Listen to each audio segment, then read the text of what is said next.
नमस्कार, मैं हूं अंकुर और आप देख रहे हैं सत्य हिंदी का न्यूज बुलेटिन। एक नजर अब तक की सुर्खियों पर। दिल्ली की सत्ता पर काबिज आम आदमी पार्टी के शराब घोटाले में मुश्किलें कम नहीं हो रही हैं। अब दिल्ली के परिवहन और पर्यावरण मंत्री तथा आम आदमी पार्टी के नेता कैलाश गहलोत शनिवार को ईडी के दफ्तर पहुंचे। उन्हें ईडी ने समन जारी कर पूछताछ के लिए बुलाया था। दिल्ली के कथित शराब घोटाले और मनी लॉन्ड्रिंग मामले में ईडी उनसे कुछ सवालों की जानकारी चाहती है। इस मामले में दिल्ली के मुख्यमंत्री अरविंद केजरीवाल पहले ही गिरफ्तार हो चुके हैं और इस समय ईडी की हिरासत में हैं।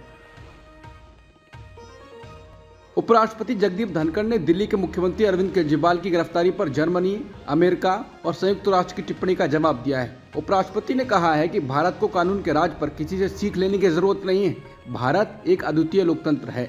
शुक्रवार को एक कार्यक्रम में धनखड़ ने कहा कि भारत में लोकतंत्र एक मजबूत न्याय व्यवस्था के साथ मौजूद है। कोई भी व्यक्ति या समूह इसमें छेड़छाड़ नहीं कर सकता है। भारत को कानून के राज पर सीख लेने की जरूरत नहीं है। धनखड़ ने केजरीवाल की गिरफ्तारी की ओर इशारा करते हुए कहा कि भ्रष्टाचार से अब मौका, रोजगार और कॉन्ट्रैक्ट नहीं मिलते। अब भ्रष्टाचार का रास्ता सीधे जेल में जाकर खत्म होता है। अरविंद केजरीवाल को मुख्यमंत्री पद से हटाने की मांग को लेकर दिल्ली हाईकोर्ट में एक और याचिका दाखिल हुई है। ये नई याचिका हिंदू सेना के विष्णु गुप्ता की ओर से दाखिल हुई है। कल गुरुवार को ही दिल्ली हाईकोर्ट ने ऐसी ही मांग वाली याचिका को खारिज कर दिया था। हाईकोर्ट ने कहा था कि ऐसी कोई कानूनी बाध्यता नहीं है कि हिरासत में जाने के बाद केजरीवाल मुख्यमंत्री नहीं रह सकते। दिल्ली के मुख्यमंत्री अरविंद केजरीवाल फिलहाल कथित शराब घोटाले से जुड़े मामले में ईडी की हिरासत में हैं, तो दूसरी ओर उनके कई पूर्व मंत्री भी जेल में ही हैं। इन्हीं में से एक सत्येंद्र जैन भी हैं, जिन्हें अब एक बड़ा झटका लगा है, क्योंकि उनके खिलाफ केंद्र ने सीबीआई जांच की सिफारिश को हरी झंडी दे दी है। जैन पर आरोप है कि उन्होंने महाटक सुकेश चंद्रशेखर से 10 करोड़ रुपए की उगाही की थी।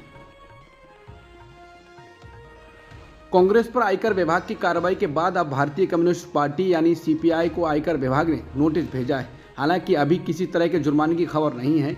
एनडीटीवी की रिपोर्ट में बताया गया है कि भारतीय कम्युनिस्ट पार्टी महासचिव डी राजा ने बताया है कि उनकी पार्टी की कुछ राज्य इकाइयों द्वारा पुराने पैन कार्ड के उपयोग के कारण आयकर विभाग से नोटिस मिला था। राहुल गांधी ने लोकसभा चुनाव से पहले बीजेपी को कड़ा संदेश दिया है। कांग्रेस को आयकर विभाग से 1700 करोड़ रुपए का नया नोटिस मिलने के बीच राहुल गांधी ने एजेंसियों के कार्रवाई करने के तौर तरीकों को लेकर गहरी नाराजगी जताई है। उन्होंने कहा है कि सीबीआई, ईडी जैसी एजेंसियां अपना काम ठीक से करती है तो ऐसी नौबत नहीं आती। उन्होंने कहा कि जब सरकार बदलेगी तो लोकतंत्र का चीरहरण करने वालों पर कार्रवाई जरूर होगी। कांग्रेस नेता ने आगे कहा, और ऐसी कार्रवाई होगी कि दोबारा फिर किसी की हिम्मत नहीं होगी ये सब करने की, ये मेरी गारंटी है। लोकसभा चुनाव के दूसरे चरण के लिए नामांकन प्रक्रिया गुरुवार से शुरू होगी। इसके साथ कांग्रेस नेता राहुल गांधी के 3 अप्रैल को केरल के वायनाड से अपना पर्चा दाखिल करने की उम्मीद है। केरल की 20 लोकसभा सीटों के लिए दूसरे चरण में 26 अप्रैल को मतदान होगा। भारतीय राजनीति को कांग्रेस मुक्त करने के भारतीय जनता पार्टी के अभियान को लेकर पार्टी में ही रार तेज हो गई है। मध्य प्रदेश में एक सीनियर भाजपा नेता ने दो टूक कह दिया है कि कांग्रेस से आ रहे लोगों का मजबूरी में स्वागत करना पड़ रहा है। कांग्रेस ने तंज कर कहा है कि कचरा डस्टबिन में ही जा रहा है और बीजेपी ने खुद ये स्वीकार किया है।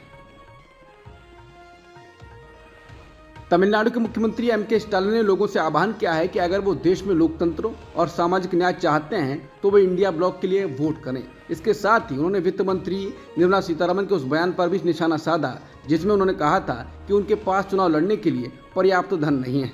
स्टालिन ने कहा कि अगर उनका दावा सच है तो सवाल ये है कि चुनावी बॉन्ड के माध्यम से भाजपा को मिले फंड का क्या हुआ। उन्होंने कहा कि मैडम, अगर आप चुनाव लड़ना चाहती हैं तो आपको लोगों से मिलना चाहिए और लोगों के कल्याण के लिए कड़ी मेहनत करनी चाहिए। चूंकि आप नतीजे जानती हैं कि लोग आपको वोट नहीं देंगे, इसलिए आपने चुनाव नहीं लड़ने का फैसला किया है। सुप्रीम कोर्ट के जज जस्टिस बी.आर. गवई ने गुरुवार को भारतीय न्यायपालिका को लेकर बड़ी बात कही। गवई ने कहा कि इंडियन जुडिशरी ने अक्सर दिखाया है कि जब कार्यपालिका अपने कर्तव्यों का पालन करने में विफल रहती है तो वो हाथ पर हाथ धरे नहीं बैठी रह सकती। सुप्रीम कोर्ट के जज ने बताया कि कैसे न्यायिक समीक्षा की शक्ति न्यायपालिका को हस्तक्षेप करने और कानूनों को असंवैधानिक करार देने की अनुमति देती है। राष्ट्रपति द्रौपदी मुर्मू ने शनिवार को देश की 4 शख्सियतों को सर्वोच्च नागरिक सम्मान भारत रत्न से सम्मानित किया। इनमें पूर्व प्रधानमंत्री चौधरी चरण सिंह, पी.वी. नरसिम्हा राव, कृषि वैज्ञानिक डॉक्टर M.S. स्वामीनाथन और बिहार के पूर्व मुख्यमंत्री कर्पूरी ठाकुर शामिल हैं। बीजेपी के वरिष्ठ नेता लालकृष्ण आडवाणी को भी भारत रत्न का सम्मान मिलना था, लेकिन आज वो राष्ट्रपति भवन में उपस्थित नहीं हुए, बल्कि 31 मार्च को राष्ट्रपति उनके घर जाकर उन्हें सम्मानित करेंगी। अंकिता भंडारी का नाम शनिवार सुबह से अचानक सोशल मीडिया पर ट्रेंड होने लगा, जिसे लेकर अचानक देश भर में लोग इस बारे में जानने लगे। पता चला है कि उत्तराखंड के अंकिता भंडारी हत्याकांड के सवाल पर केंद्रीय महिला एवं बाल विकास मंत्री स्मृति ईरानी के जवाब न देने का वीडियो वायरल हो गया है। इस वीडियो को कांग्रेस सहित पूरा विपक्ष खूब शेयर कर रहा है, जिस कारण अंकिता भंडारी एक बार फिर ट्रेंड करने लगा है। कांग्रेस स्मृति ईरानी का वीडियो शेयर करती है और लिखती है कि ये देश की महिला एवं बाल विकास मंत्री स्मृति ईरानी हैं। उत्तराखंड की बेटी अंकिता भंडारी से जुड़े सवाल पर भागने लगी, शर्म आनी चाहिए। अंकिता भंडारी की हत्या में सीधे तौर पर बीजेपी के लोग शामिल थे। अंकिता का परिवार आज भी न्याय के लिए भटक रहा है।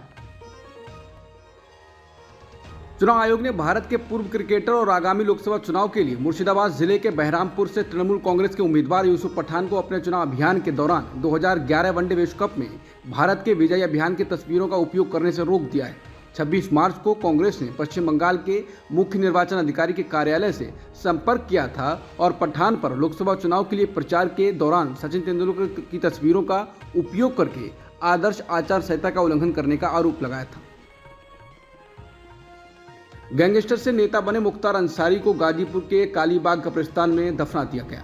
सुपुर्द खाक होने के इससे पहले मुख्तार के जनाजे में काफी भीड़ उमड़ी थी। पोलैंड के प्रधानमंत्री डोनाल्ड टस्क ने कहा है कि यूरोप युद्ध से पहले के दौर में है। उन्होंने कहा कि यूक्रेन को रूस के हाथों हारने नहीं दिया जा सकता। पूरे यूरोप के लिए यह ठीक नहीं होगा। उन्होंने कहा कि युद्ध अब बीते जमाने की बात नहीं रह गई है, अब ये असलियत में सामने है और ये 2 साल पहले शुरू हो चुका है। पोलैंड के प्रधानमंत्री का ये बयान यूक्रेन के एनर्जी सिस्टम पर रूस के ताज़ा हमले के बाद आया है। हालांकि रूस के राष्ट्रपति व्लादिमीर पुतिन ने कहा है कि उनके देश का इरादा नेटो पर हमला करना नहीं है। उन्होंने कहा कि कहा जा रहा है कि रूस पोलैंड बाल्टिक देशों पर चेक रिपब्लिक पर हमला करेगा। ये बेकार की बातें हैं। अब तक की सुर्खियों में इतना ही। बाकी खबरों के लिए बने रहिए सत्यहिंदी.com के साथ।